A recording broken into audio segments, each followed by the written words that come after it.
Saudara-saudari terkasih, saya mendapat telepon dari banyak sekali sahabat dan kenalan dengan isi percakapan yang hampir sama, meminta agar sang pencerita memberi tanggapan atas buku yang lagi viral dan dijual bebas di media online Bukalapak. Judulnya sangat provokatif kalau tidak bisa dibilang penghinaan. Bagaimana tidak, di cover depan buku itu tertulis surga bagi Islam dan neraka bagi Kristen. Penulisnya bukan orang baru, dia adalah seorang ustadz, Yahya Valoni, yang beberapa bukunya mendapat rekomendasi dari Kementerian Agama. Saya akan membagi video kali ini dalam dua bagian. Bagian pertama tentang Ustadz Yahya Valoni dan tulisannya, dan nanti video kedua tentang sampai sejauh mana kerjasama Kementerian Agama dalam kaitan dengan buku-buku Ustadz Yahya Valoni. Mengapa demikian? Karena ada rekomendasi di akhir tulisan dari buku-buku Ustadz Yahya Valoni. Tidak semuanya, tetapi ada beberapa. Dan catatan yang ingin saya sampaikan dalam video bagian pertama ini adalah sebagai berikut. Pertama, saudara, Tuhan tidak punya agama. Agama adalah ciptaan atau bentukan manusia yang karena keterbatasannya untuk mencari kesempurnaan pada Tuhan yang maha sempurna agar hidupnya menjadi bahagia, damai, berarti bagi sesama dan alam semesta. Yang kedua, keterbatasan manusia itulah yang melahirkan simbol-simbol agama yang menjadi sarana untuk memahami Tuhan yang transenden, yang dekat sekaligus jauh, yang menggetarkan sekaligus menggerakkan rasa cinta akan perbedaan sebagai berkat dan rahmat. Poin ketiga, atas dasar itu agama tidak bisa dilepas pisahkan dari simbol-simbol. Maka berdirilah gereja, masjid, pura, wihara, dan kelenteng dengan segala ritual sebagai sarana di dalam percakapan batin yang paling dalam dengan wujud ilahi dalam bahasa doa. Inilah poin yang menjadi pandangan dasar saya untuk melihat fenomena dari tulisan Bapak Yahya Valoni yang mencoba dengan ajarannya memisahkan kita semua orang beriman yang percaya bahwa di surga tidak ada kapling agama, karena setelah mati segala atribut kemanusiaan kita terhapus termasuk agama. Saya mengenal banyak sekali ustadz-ustadz dan tokoh-tokoh muslim yang sangat saleh dan bersahabat. Saudaraku Bapak Yahya Valoni, jika Bapak mantan pendeta, Bapak juga pasti tahu bahwa surga dan neraka itu sudah ada sejak hidup kita di dunia ini. Bekerjalah secara halal untuk hidup dan jangan menjual agama untuk rezeki keluarga. Itulah surga di dunia. Kasihilah sesama manusia seperti dirimu sendiri.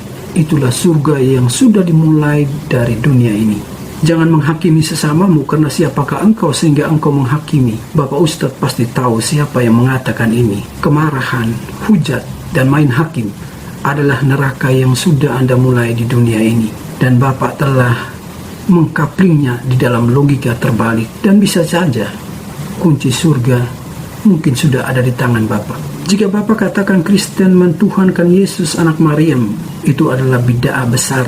Dan pernyataan itu meyakinkan saya bahwa gelar akademis kependetaan Bapak sudah sesat sejak awal. Pemahaman kristologi Bapak in se sesat, dan saya bersyukur bahwa Bapak telah bertobat. Saya tidak bisa membayangkan berapa umat yang akan digiring ke dalam ajaran sesat itu jika Bapak masih sebagai seorang pendeta. Itu pun kalau benar Bapak sebelumnya adalah seorang pendeta dan mantan rektor. Yesus itu Tuhan bukan karena orang Kristen mentuhankan dia. Yesus itu datang dan tinggal di dalam hati bagi orang yang mau menerimanya. Dia tidak pernah memaksa.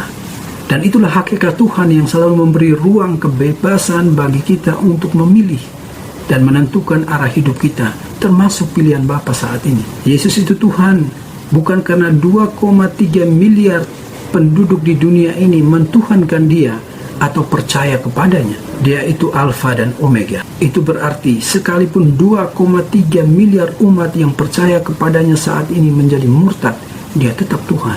Dia Tuhan bukan karena umat Kristen mentuhankan dia. Ketika Bapa tidak percaya padanya lalu menjadi Muslim, apakah dia marah? Tentu tidak, Pak. Dia tidak marah.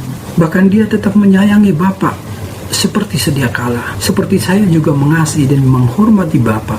agar menjadi seorang muslim yang baik, soleh, dan tidak menyebarkan kebencian dan provokasi. Yesus adalah Tuhan merupakan wilayah teologi. Jika Bapa selalu mengatakan telah bertobat, maka bertobatlah sungguh-sungguh. Cintailah ajaran Islam dengan benar dan sungguh-sungguh. Jangan membawa pikiran sesatmu yang dulu. Lupakanlah Yesus yang menurutmu bukan Tuhan. Ikutilah ajaran Nabi Muhammad. Lalu bawalah damai bagi keluarga dan bangsa ini.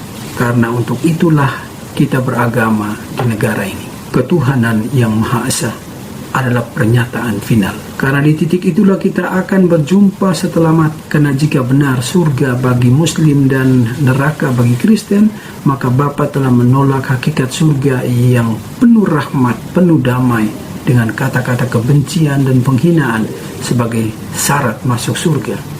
Apakah benar itu ajaran Islam? Marilah kita sebagai tokoh agama siarkan dan wartakanlah ayat-ayat damai agar kita sebagai anak bangsa bisa bertumbuh sebagai saudara di bumi pertiwi ini. Negara kita sedang berjuang melawan COVID sebagai musuh bersama. Jangan bebani aparat negara dengan provokasi murahan, apalagi sebagai tokoh agama. Mari kita didik anak-anak bangsa ini dengan kasih dan persaudaraan, agar damai negeri ini menjadi rumah kita bersama. Di saat alunan azan maghrib berkumandang, bunyi lonceng gereja bertalu-talu, mengiring saudara-saudari kita di pura dan wihara serta kelenteng yang duduk berdoa dan bersyukur bahwa kita adalah Indonesia, ketuhanan yang Maha Esa. Salam damai untukmu, Bapak Yahya Waloni.